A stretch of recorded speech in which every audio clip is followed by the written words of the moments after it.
Movie के start होते ही हमें एक मैलोरी नाम की लड़की दिखाई जाती है जो कि अपनी गाड़ी में बैठकर अकेले ही कहीं जा रही थी। मैलोरी की एक हफ्ते बाद शादी है, इसलिए शादी की तैयारी करने के लिए वो आउट ऑफ सिटी जा रही थी। लेकिन शादी की वजह से वो ज़्यादा एक्साइटेड नहीं थी। उसे तो ये भी श्योर नहीं था कि उसकी शादी हो भी रही है या नहीं, क्योंकि वो हमेशा चुपचाप रहती थी। कुछ सोचते हुए वो अपनी गाड़ी को मेन रोड से किसी छोटे रास्ते पर ले आती है, ये सोचते हुए कि ये रास्ता शॉर्टकट है और देखने में खूबसूरत भी होगा। लेकिन थोड़ी दूर पर जाते ही उसकी गाड़ी खराब हो जाती है। मैलोरी अपनी गाड़ी को स्टार्ट करने की काफ़ी कोशिश करती है, लेकिन उसके बावजूद भी उसकी गाड़ी स्टार्ट नहीं होती। इसके अलावा वहाँ पर सिग्नल भी नहीं आ रहे थे जिससे कि वो किसी को हेल्प के लिए बुला सके। मैलोरी काफ़ी परेशान हो जाती है क्योंकि वो जगह पूरी तरह सुनसान थी और इसके अलावा वहाँ पर कोई भी नहीं था। लेकिन इतनी देर में वहाँ पर एक और पर्सन आ जाता है और उस लड़के का नाम क्रिश्चियन था। क्रिश्चियन मैलोरी को सिंपैथी दिखाता है और इसकी गाड़ी को रिपेयर करने लगता है और वो उसकी गाड़ी ठीक करने में कामयाब भी हो जाता है। ये देखकर मैलोरी को काफ़ी खुशी होती है और वो क्रिश्चियन को थैंक्स बोलकर वहाँ से चली जाती है। अब यहाँ तक तो सब कुछ ठीक था, लेकिन फिर मैलोरी एक बेवकूफ़ी कर देती है। वो सोचती है कि उस लड़के ने मेरी हेल्प की है, मेरी गाड़ी ठीक कर दी है, जबकि मैं उस लड़के को लिफ्ट दिए बगैर ही छोड़ आई। और ये बात सोचने की वजह से वो क्रिश्चियन को अपनी गाड़ी में बिठा लेती है और मैलोरी की लाइफ की सबसे बड़ी मिस्टेक थी। स्टार्टिंग में तो क्रिश्चियन मैलोरी को इंप्रेस करने के लिए इधर उधर की काफ़ी अच्छी बातें करता है, लेकिन थोड़ी दूर जाते ही उसकी कन्वर्सेशन, उसकी बातें चेंज हो जाती हैं और उसका बिहेवियर भी अब बदल गया था।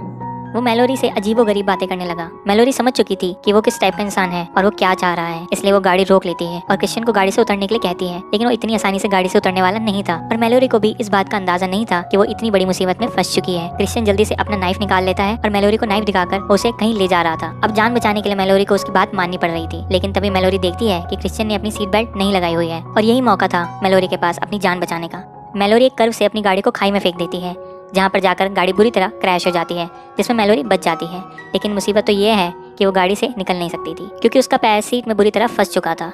वो खुद को फ्री करने की काफ़ी कोशिश करती है, लेकिन नहीं हो पाती। और तभी हम बाहर क्रिश्चियन को देखते हैं, वो भी बच गया था, जो कि बिल्कुल ठीक था, सही सलामत। इवन वो मैलोरी से भी ज़्यादा सही हालत में था। और यहाँ पर वो बाहर होने के बावजूद भी मैलोरी की हेल्प नहीं करता, बल्कि वो उसे वहीं मरने छोड़कर वहाँ से चला जाता है, जबकि मैलोरी हेल्प के लिए सिर्फ चिल्लाती रहती है। फिर ऐसा करते करते रात हो जाती है, लेकिन मैलोरी अभी तक वहाँ पर फंसी हुई थी, वहाँ से फ्री नहीं हुई थी। वहाँ पर सिचुएशन ऐसी थी कि जिससे देखकर लग रहा था कि मैलोरी वहाँ से कभी फ्री नहीं हो पाएगी, क्योंकि गाड़ी का दरवाजा लॉक था। फिर जैसे ही रात होती है वहाँ पर ठंड बढ़ जाती है और मैलोरी को सर्दी लगने लगती है। लेकिन गाड़ी में कुछ कपड़े थे जिन्हें पहनकर मैलोरी अपनी सर्दी को रोक लेती है और लकीली कार में बैटरी भी थी, जिसकी मदद से वो हीटर ऑन कर लेती है। अब ठंड से तो वो बच गई थी, लेकिन इसके अलावा भी वहाँ पर बहुत प्रॉब्लम्स थी, क्योंकि वो जंगल था, आसपास जंगली जानवर थे, वो सारे मैलोरी की गाड़ी के आसपास ही घूम रहे थे। ये देखकर मैलोरी जल्दी से गाड़ी की हेडलाइट ऑन कर देती है, जिसे देखकर वो सारे एनिमल्स डर जाते हैं और वहाँ से भाग जाते हैं। फिर किसी तरह ये रात गुजर जाती है।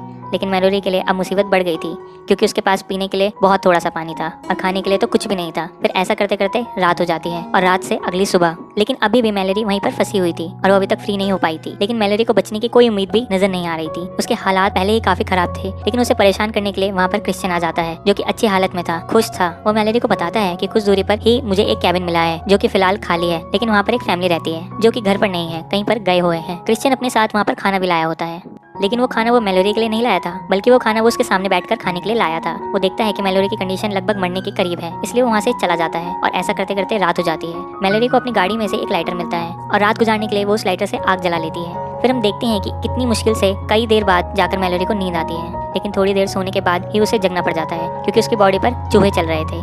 अब मैलोरी तो पहले ही खराब हालत की वजह से तंग आ चुकी थी और इसी गुस्से में आकर वो एक चूहे को मार डालती है। और हैरान कर देने वाली बात तो यह है कि चूहे को मारकर उसे एक फ़ायदा हो गया था, क्योंकि उसे उसका खाना मिल गया था और वो यहाँ पर चूहे को खा लेती है। नेक्स्ट मॉर्निंग फ़ोन की रिंग बजने की वजह से मैलोरी की आंख खुल जाती है। ढूंढने पर मैलोरी को फ़ोन मिल जाता है और यहाँ पर उसे उम्मीद की कोई किरण नजर आती है, लेकिन उसकी उम्मीदों पर पानी फेरने के लिए वहाँ पर फिर से क्रिश्चियन आ जाता है।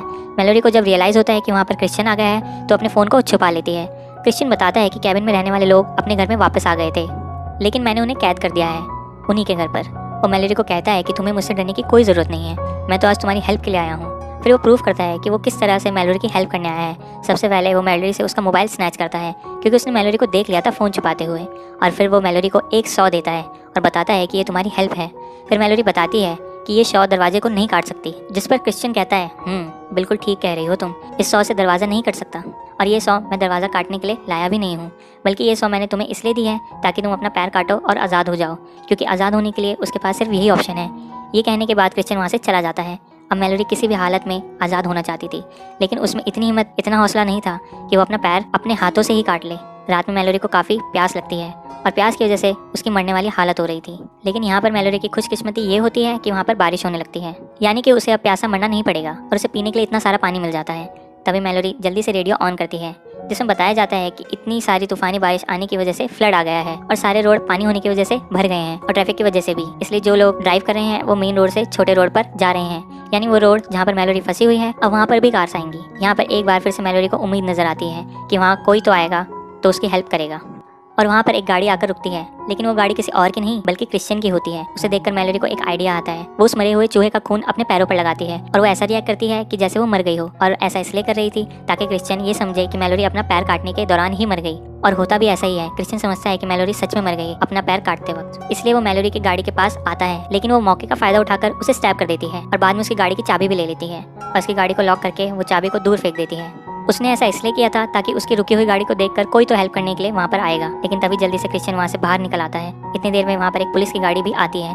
मैलोरी हेल्प के लिए काफी चिल्लाती है। वहाँ पर काफी तूफान था, इसलिए उस पुलिस ऑफिसर को मैलोरी की आवाज सुनाई नहीं देती। क्रिश्चियन उस पुलिस ऑफिसर से हेल्प मांगकर उससे लिफ्ट लेकर वहाँ से चला जाता है और बेचारी मैलोरी एक बार फिर से चिल्लाती रहती है। वो सोचती है कि वो वहाँ पर ऐसे ही पड़ी रही तो मर जाएगी, इसलिए आज़ाद होने के लिए उसे कुछ करना है, उसे हिम्मत करनी होगी। काफी सोचने के बाद वो अपना पैर काटने का फैसला करती है, लेकिन मैलोरी की किस्मत अच्छी थी क्योंकि पानी होने की वजह से उसकी गाड़ी बहने लगती है, जिससे गाड़ी का दरवाजा खुल जाता है और अब मैलोरी फ्री हो जाती है बगैर पैर काटे। फिर वो वहाँ से निकलने का रास्ता ढूंढ रही होती है, लेकिन तभी उसे वहाँ पर एक कैबिन नजर आता है जिसके अंदर से किसी के चीखने चिल्लाने की आवाजें सुनाई दे रही थी।